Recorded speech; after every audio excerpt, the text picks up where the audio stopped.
the Adult Education Channel. Thanks for tuning in. I'm Jana, and I'll be your host. I am here as a representative of the BC Ministry of Education, and I'm here to tell you all about getting your high school diploma if you were an adult student in BC. You qualify for funding if you were 19 years of age or older as of July 1st of the current year. And you are eligible for course funding leading to the British Columbia Certificate of Graduation, the Dogwood, or to the Adult Graduation Diploma, the Adult Dogwood. Oh my! Who are you? I'm a special guest. No, I'm a special guest on your show, and my name is Cowboy Kurt, and I'm from Calgary, and I'm here to tell you all about the funding in Alberta. In Alberta, you're considered an adult if you're 18 years of age or older, and you've been out of regular school for a minimum of 12 consecutive months. Then you can go back to school and get funded for adult education. Well, Cowboy Kurt, it's just a pleasure to have you on our show today.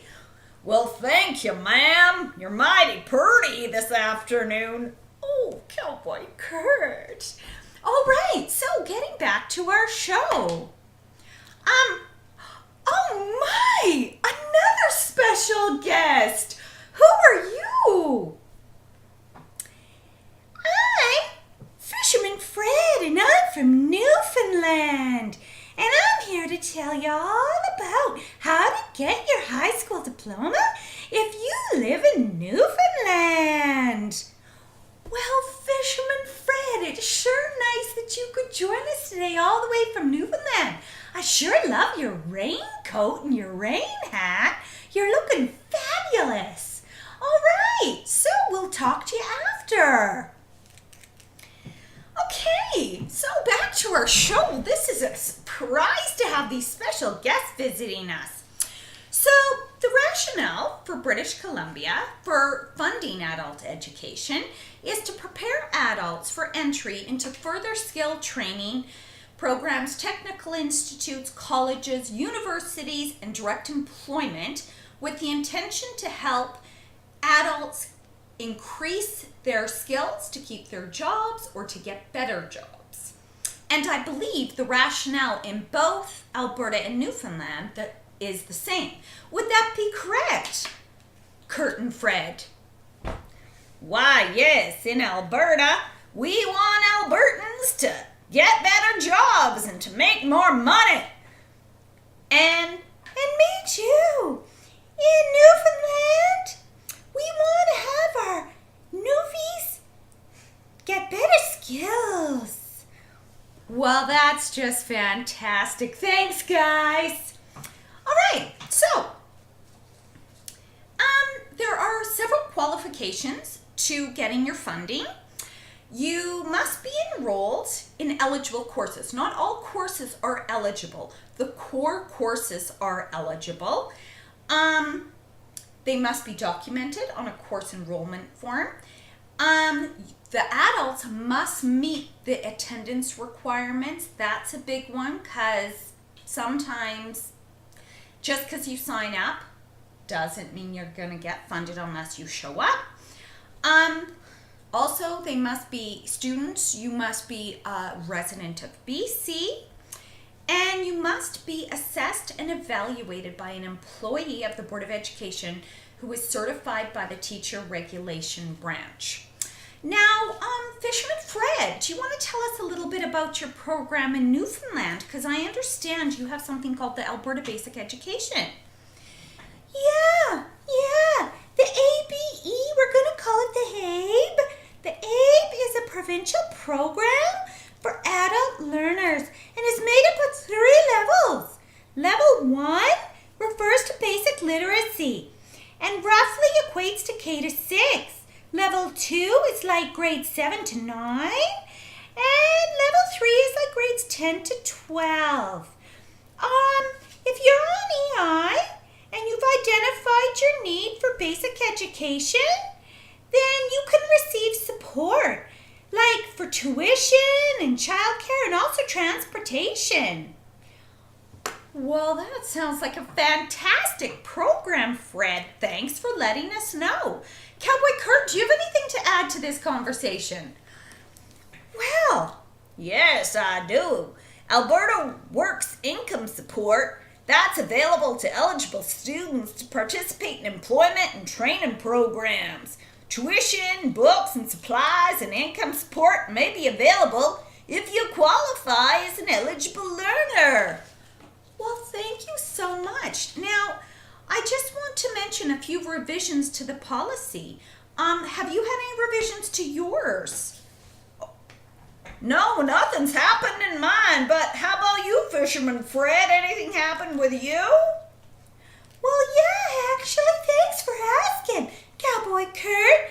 In 2003, revisions were made, including updated curriculum and new assessment tools and delivery standards. Well, that's just fascinating because here in BC, thank you. Thanks a lot. You both want to come up here? In BC, we've had some big changes since 2012 because some of the funding got changed. The definition of an attendance was changed. The listing of eligible courses was changed. Cowboy Kurt, you're a little bit in my personal space there, honey. Yeah. So there was a few changes, but basically as long as you attend school, as long as you're taking the core courses, you are eligible for funding. So I just want to say thanks so much for tuning into our show. Thank you so much to our guest stars, Fisherman Fred from Newfoundland and Cowboy Kurt from Calgary. Thanks a lot for joining us today. Tune in anytime.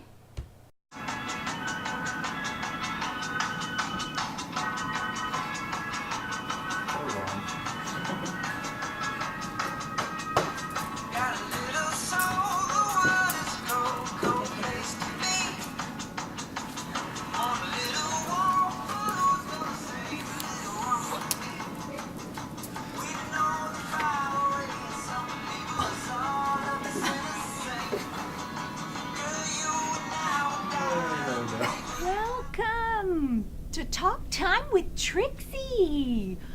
Today on our show, we are going to be having our special academic episode about policies. We're going to be comparing various policies from Alberta, British Columbia, and Newfoundland. And we're going to be talking about equipment funding, annual facility grant, and capital funding. Today, this is part of our new academic series, and tomorrow we'll be returning to our regular type of show on Who is My Baby Daddy? But today, coming to us live, are policy analysts, Dr. Peter Epp and Dr. India Beyonce Sandhu. Can you join me in a round of applause to welcome our special guest speakers? Oh, hi, Trixie. We see each other again. How are you? Beyonce, mwah, gorgeous as always. I'm so happy to have you on the show. And now, we'd like to welcome Dr. Peter Epp. Come on in. Hello, Peter. Now. Hello, Peter. All right, you guys, thank you so much for taking time out of your busy schedules to join us here today. So let's get started. My first question, we've taken some questions from the audience as well that are in here, but my first question is, what is the capital plan? Who would like to field that? Well, capital plan is basically how we allocate funds to schools for various projects, buildings, schools. Mm-hmm. It's basically everything that's not paying for the teachers. All right. Yes, thank you, Dr. Epp. I just want to elaborate on that. The plan also provides guidelines and accountability to school jurisdictions that are applying for funding from the governments of their respective provinces. So it details everything one needs to know about obtaining funding. That is interesting. Okay, you guys really seem to know your stuff. Aren't they impressive, audience? My next question, what is funding for the capital plan used for? Oh, I think you touched on that, Dr. Epp, did you? A little bit. A little bit, yes. Yeah. So in BC, I know we have capital plans are mostly for the building envelope and land purchases, and we plan this on a 5-year horizon and a 10-year horizon. So for the 5-year horizon, we have 5-year capital plans, which we have to submit every year at the school board level. So I'm curious, what is the funding for the capital plan used for? Well, in BC, it's largely used for everything that's non-teacher related. We do a 5-year capital plan, and you submit it to the capital management branch, which is responsible for making sure that we're spending it wisely. So the capital plan will cover things like acquiring new land to build a new school, or building a new school. Your ongoing costs, they're fixed for just running the school. Stuff like that. Interesting, Yeah. okay. Peter, Anything to add? sorry to interrupt. Oh, Trixie. no! But Peter, yeah, that was exactly what I was going to say. You took the words right out of my mouth. Oh.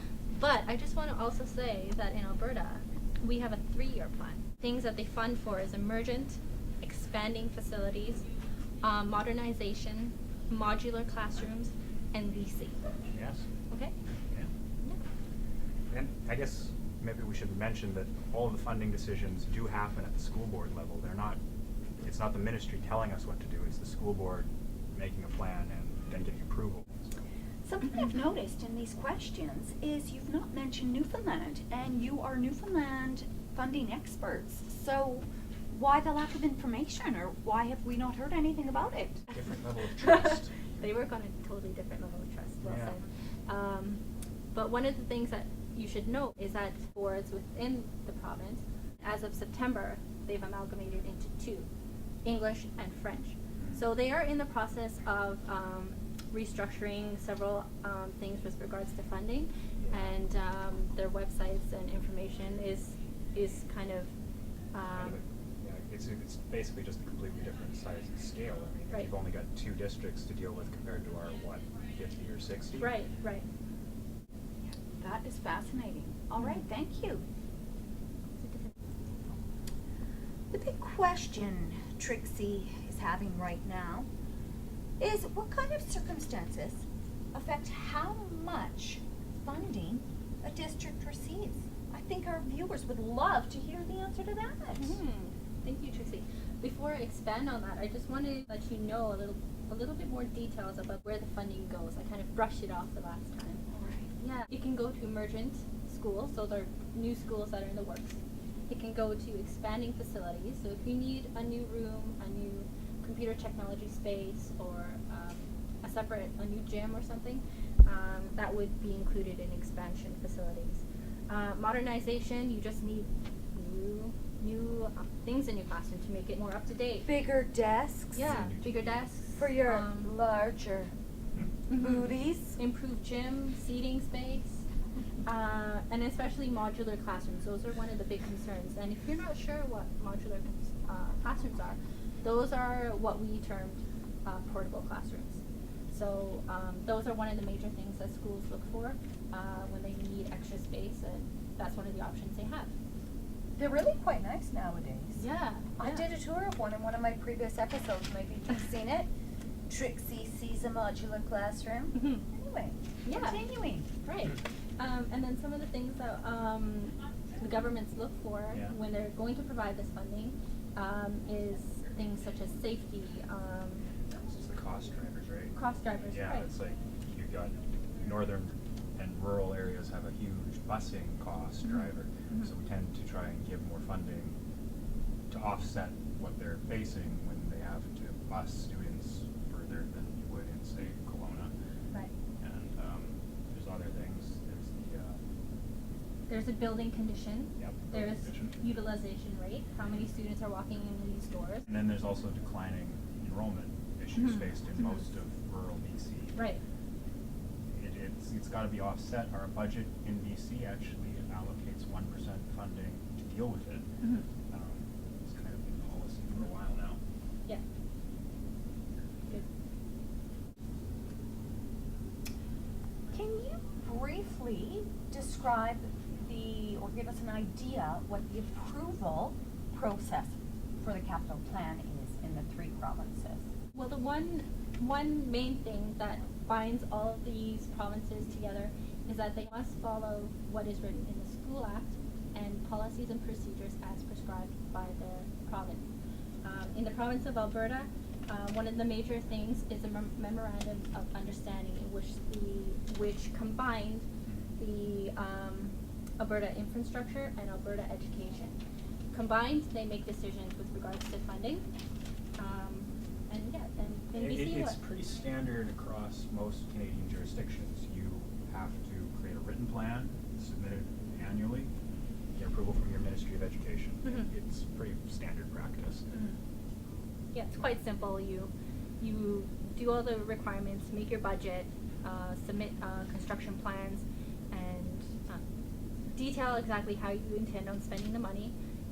Submit your application, after which the government ministries will dispute and then give you a response. Of course, we are just talking about capital plans here. Yeah. There are other funding programs in BC, I know, and Alberta that deal with funding slightly more in depth. Yeah. Okay. That sounds a little bit like you're talking about the annual facilities grant. Is that what you're referring to, Dr. Epp? Yeah, I am, and the annual facilities grant came about mostly because we kept running into issues in BC where our capital funding got spent on all the cool projects and we were forgetting to maintain our buildings. So your annual facility grant forces you to do another piece of paper to get funding for doing things like maintaining the roof on the school. And also in Alberta, they have 2 programs. They kind of split it into operations and facilities. They have a IMR and a PO&M operations. The operations deals more with the fact that they get really cold up north, so they have more funding for their northern schools to operate the furnaces. You know, it's just sort of trying again to offset the costs and be fair to all school districts. And with regards to Newfoundland, as we were saying, they're not very explicit with how their funds are distributed.